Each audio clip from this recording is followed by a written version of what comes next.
Hi friends, welcome to అనగనగా కథలు. ఈరోజు చెప్పే కథను చూడండి. నచ్చితే లైక్ చేయండి, షేర్ చేయండి, కామెంట్ చేయండి. సబ్స్క్రైబ్ చేసుకోకపోతే ప్లీజ్ సబ్స్క్రైబ్ చేయండి. అలాగే నోటిఫికేషన్ కోసం పక్కనే ఉన్న బెల్ ఐకాన్ ప్రెస్ చేయండి. ఇక కథలోకి వెళదాం.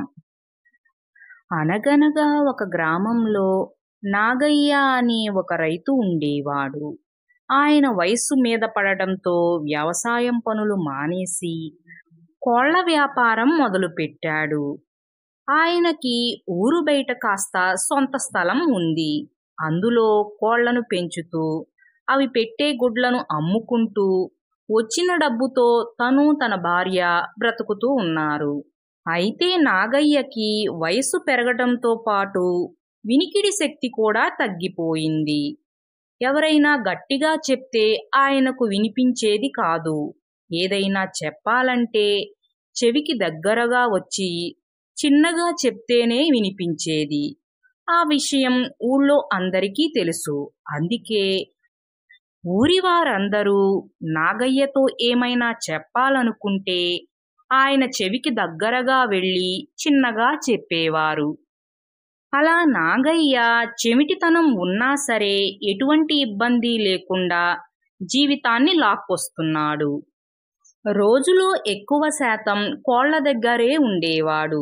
వాటిని మేపుకుని వచ్చిన గుడ్లను అమ్ముకుంటూ సాయంత్రం వరకు ఆ కోళ్ల దగ్గరే ఉండి సాయంత్రానికి కోళ్లనన్నిటినీ గంపల క్రింద వేసి జాగ్రత్తగా ఏ కోడి బయట లేకుండా చూసుకుని ఇంటికి వచ్చేవాడు. ఏమే, నేను కోళ్ల దగ్గరకు వెళ్ళొస్తానే అంటూ భార్యను పిలిచాడు నాగయ్య. వెళ్ళిరండి, త్వరగా వచ్చేసేయండి భోజనానికి అంటూ లోపల నుంచే పెద్దగా చెప్పింది భార్య. ఏంటి, నాకు వినిపించటంలా, దగ్గరకొచ్చి చెప్పు అన్నాడు నాగయ్య.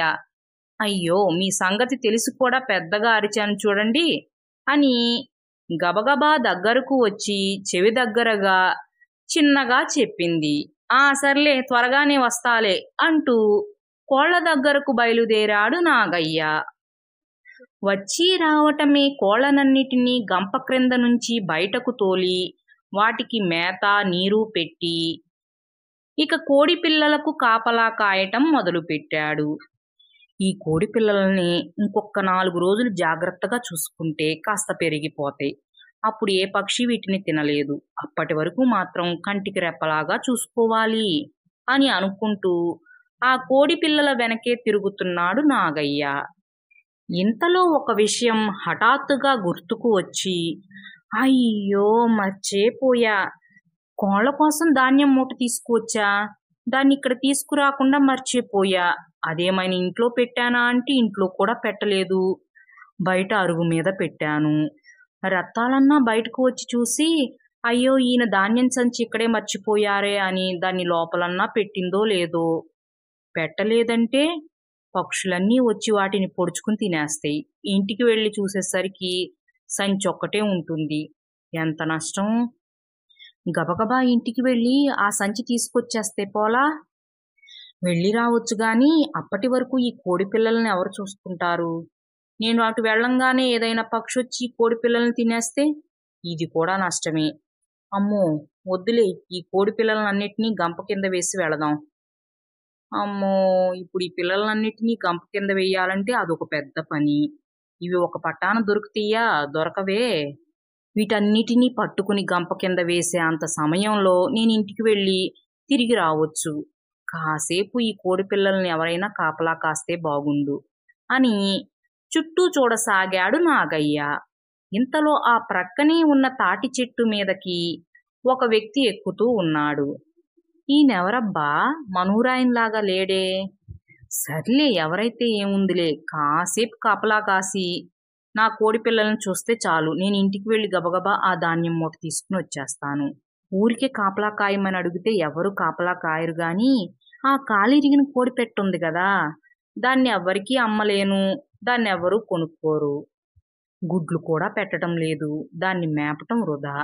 కాపలా కాసి పెడితే ఈ కోడిని ఇచ్చేస్తానని చెప్తాను, అప్పుడు కాపలా కాస్తాడు ఆ వ్యక్తి అని అనుకుని ఆ చెట్టు వద్దకు వచ్చి ఎవరివయ్యా నువ్వు? కాస్త నేను ఇంటిదాకా వెళ్ళి వస్తాను.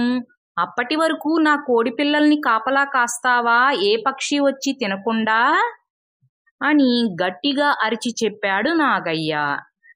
అయితే నాగయ్యకి తెలియని విషయం ఏమిటంటే ఆ చెట్టు ఎక్కే వ్యక్తి సుబ్బయ్య. సుబ్బయ్యది పొరుగురు. సుబ్బయ్యకి కూడా చెవిటితనం ఉంది. పెద్దగా అరిచి చెప్పినవేమీ వినిపించవు. చెవి దగ్గరకు వచ్చి చిన్నగా చెప్తే మాత్రమే వినిపిస్తాయి. అది తెలియక నాగయ్య పెద్దగా అరుస్తున్నాడు.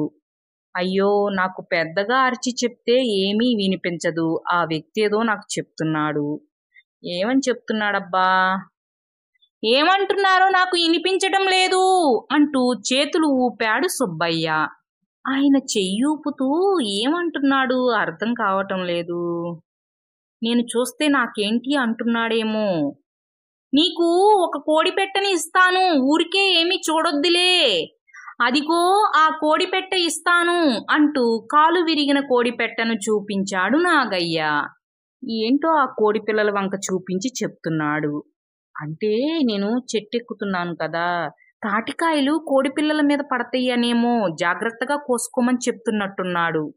ఆ సరే సరే, నేను జాగ్రత్తగానే కోస్తాలే అన్నాడు సుబ్బయ్య తలకాయ ఊపుతూ. అయితే సుబ్బయ్య చెప్పిందేమీ వినిపించక తల ఊపుతున్నాడంటే చూస్తానని, అయితే నేను త్వరగా ఇంటికి వెళ్ళొచ్చేస్తాను అని అనుకుంటూ ఇంటికి గబగబా బయలుదేరాడు నాగయ్య. ఇక సుబ్బయ్య తన పని తను చేసుకుంటూ ఉన్నాడు. ఇదిలా ఉండగా అదే ఊళ్ళో చిట్టిబాబు అనే వ్యక్తి ఉన్నాడు. చిట్టిబాబు కూలీనాలి చేసుకుంటూ కుటుంబాన్ని పోషిస్తూ ఉండేవాడు. అయితే ఆ వచ్చే డబ్బు కుటుంబ పోషణకి సరిగ్గా సరిపోయేది కాదు. కానీ చిట్టిబాబు భార్యకి కోరికలు మాత్రం ఎక్కువ. కోరిందల్లా తీసుకురాకపోతే చిట్టిబాబు పని అయిపోయినట్లే. అంతటి పరమ గయ్యాళి. అడిగింది తీసుకురాకపోతే రోజంతా చిట్టిబాబును తిడుతూనే ఉండేది. అది తట్టుకోలేక చిట్టిబాబు అప్పో సొప్పో చేసి భార్య అడిగింది తీసుకువచ్చి ఇచ్చేవాడు చిట్టిబాబు. ఏమండి, ఈరోజు నాకు కోడి మాంసం తినాలనిపిస్తుంది, మీరు వెళ్ళి ఒక కోడిని తీసుకురండి అని ఆజ్ఞాపించింది చిట్టిబాబు భార్య. ఏమే, ఈరోజు కోడిని కొనుక్కురావడానికి నా దగ్గర డబ్బులు లేవ్వే, ఇంకో రోజు కొనుక్కొస్తాలే, ఇవాళకి కూరగాయలతో సరిపెట్టుకోవే అన్నాడు చిట్టిబాబు. అదంతా నాకు తెలియదు. నీ దగ్గర డబ్బున్న రోజు నాకు తినాలని అనిపించదేమో. నాకు ఈ రోజే తినాలనిపిస్తుంది. నువ్వేం చేస్తావో నాకు తెలియదు. ఎప్పటికిప్పుడే నువ్వు వెళ్ళి కోడిని కొనుక్కుని తీసుకురా అని మంకుపట్టు పట్టింది చిట్టిబాబు భార్య. ఏమి చిట్టమ్మా, అర్థం చేసుకోవే, నా దగ్గర డబ్బులు లేవు అని ఏదో సర్ది చెప్పే అంతలోనే, ఏమీ కొనివ్వలేనప్పుడు అసలు పెళ్ళెందుకు చేసుకున్నారు? పెళ్లి చేసుకున్న తర్వాత భార్య ఏదడిగితే అది కొనిపెట్టాలి అంటూ తిట్ల సుప్రభాతం మొదలు పెట్టింది చిట్టిబాబు భార్య. అమ్మో, ఇది మొదలు పెట్టేసింది సుప్రభాతం. ఈ తిట్లు వినే బదులు అప్పో సొప్పో చేసి ఆ కోడి కొనుక్కొచ్చి ఇచ్చేస్తే పోలా అని అనుకుని, సరే ఇక మొదలు పెట్టకు, నేను వెళ్ళి కోడిని తీసుకువస్తా గాని కూరొండుకోవడానికి కావలసినవన్నీ తయారు చేసుకుంటూ ఉండు అని బయటకు వచ్చేశాడు చిట్టిబాబు. ఇప్పుడు నేను డబ్బులు ఎవరి దగ్గర అప్పు చెయ్యాలి? ఎవరిని అడిగినా ఇవ్వరు. సరే, నాగయ్య బాబాయ్ దగ్గరికి వెళ్ళి అరువుకి కోడిని ఇవ్వమని అడుగుదాం, బాబాయ్ ఇస్తాళ్లే అని అనుకుంటూ నాగయ్య దగ్గరకు బయలుదేరాడు చిట్టిబాబు. ఇక్కడ నాగయ్య ధాన్యం మూట తీసుకుని కోళ్ల దగ్గరకు వచ్చాడు. అప్పుడే సుబ్బయ్య కూడా చెట్టు మీద పని చూసుకుని క్రిందకు దిగి వచ్చి నిలబడి ఉన్నాడు. అయితే అదృష్టవశాత్తు ఏ పక్షి వచ్చి కోడి పిల్లలను తినలేదు. అమ్మయ్య, నా కోడి పిల్లలన్నీ జాగ్రత్తగానే ఉన్నాయి. బాగా కాపలా కాశాడు ఈ అబ్బాయి. ఇతడికి ఆ కోడి పెట్టను ఇచ్చేయాలి అని అనుకుంటూ గబగబా ఆ కాలు విరిగిపోయిన కోడి పెట్టను తీసుకువచ్చి సుబ్బయ్యకు ఇస్తూ, నీకు చాలా ధన్యవాదాలయ్యా, నీ పని మానుకుని మరీ నా కోడి పిల్లలకు కాపలా ఉన్నావు. ఇదిగో నేను ఇస్తానన్న కోడి పెట్ట తీసుకో అంటూ సుబ్బయ్య ముందుకు పెట్టాడు కోడి పెట్టను. అంతే, సుబ్బయ్యకి నాగయ్య ఏమంటున్నాడో అర్థం కాక, అమ్మో, ఈ కోడిపెట్ట కాలు విరిగిపోయినట్టుంటే, నేనే విరక్కొట్టాననుకుంటున్నాడేమో. నేనేమీ విరక్కొట్టలేదు, దీని కాలు విరగడానికి నాకు ఎటువంటి సంబంధమూ లేదు అని చేతులు అడ్డంగా తిప్పుతూ కంగారుగా చెప్పసాగాడు సుబ్బయ్య. సుబ్బయ్య చెప్పేది వినిపించక, ఏంటి, నీకు ఈ కోడొద్దా? మంచి కోడిపెట్ట కావాలా? నేనివ్వను. నేనిస్తానన్నది ఇదే. కావాలంటే ఇది తీసుకో, లేదంటే వెళ్ళిపో అని కోపంగా అరవసాగాడు నాగయ్య. అమ్మో, ఈయనేంటి ఇంత కోపంగా అరుస్తున్నాడు?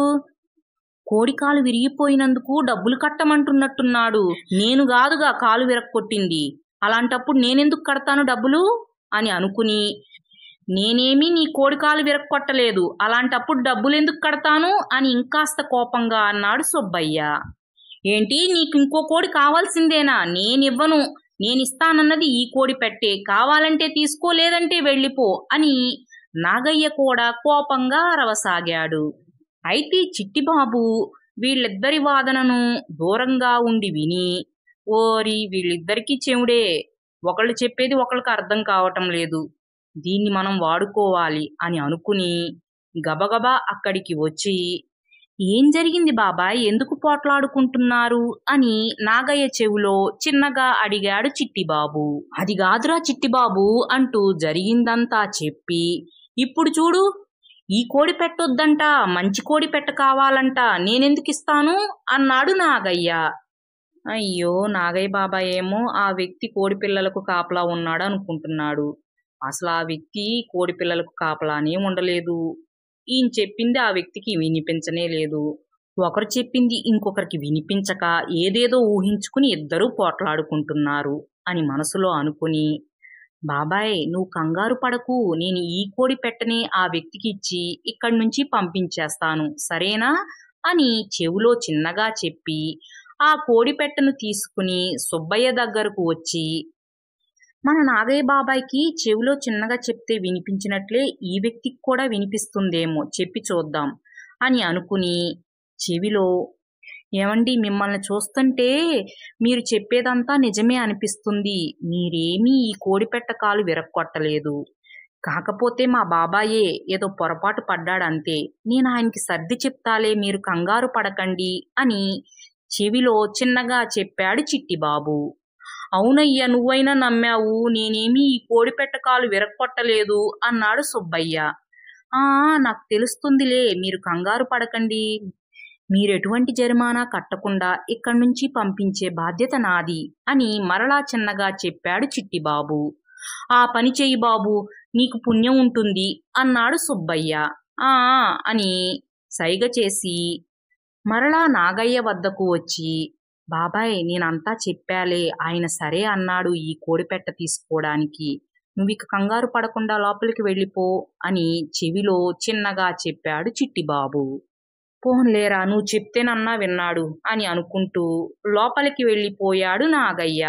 ఇక చిట్టిబాబు ఆ కోడిపెట్టను పట్టుకుని సుబ్బయ్య దగ్గరకు వచ్చి, ఏమండి, నేను చెప్పాలే, ఇక మా బాబాయ్ మిమ్మల్ని ఏమీ డబ్బులు అడగనన్నాడు, మీరిక వెళ్ళిపోండి ధైర్యంగా మీ ఊరు అని చెవిలో చిన్నగా చెప్పాడు చిట్టిబాబు.